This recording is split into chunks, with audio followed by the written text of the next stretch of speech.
This is my home.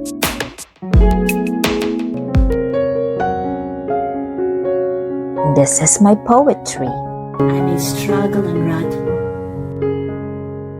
I have been at times not strong in this journey that has been quite long. Madalas maingay ang buhay. Lahat may kanya-kanyang pakay. If you ask me why I am passionate about oliveandrain products, because these are more than boards and brushes.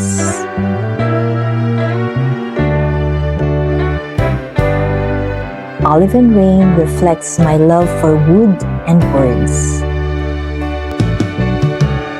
As can be seen in my home, as can be seen in my poetry.